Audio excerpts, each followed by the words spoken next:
Hundreds of protesters making their way through the streets of Manhattan tonight, almost all of them peaceful, although there were 3 arrests.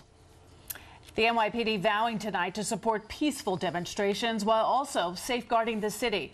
Eyewitness News reporter CeFaan Kim is live in Times Square with that part of our coverage. CeFaan?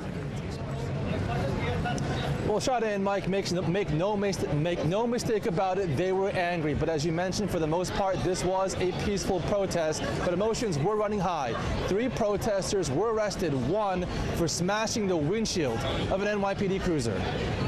We know what it means to feel safe, to live in a true democracy, to have justice and peace.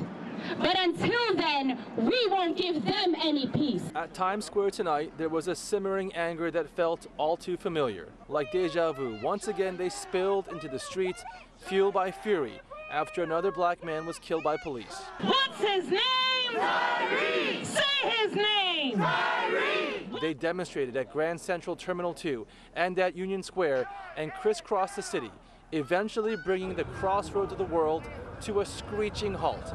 A peaceful protest until a man jumped onto an NYPD vehicle and smashed the windshield, quickly taken into custody by police. We want violence against black people in the United States to be taken notice of and to be taken seriously. No matter what color the cop is, somehow black men, black women continue being targeted and murdered ruthlessly. I feel betrayed by these officers.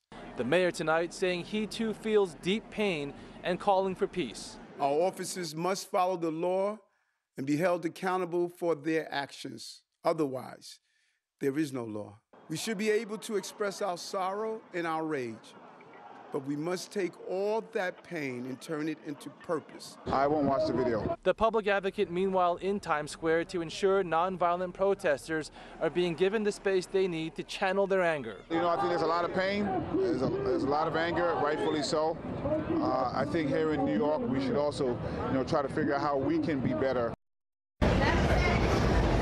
Now, officers did give these protesters their space, blocking traffic around them as they marched across the city. The suspect who jumped on the NYPD vehicle was arrested and charged with criminal mischief. It's unknown what the other 2 arrested for. Charges are pending.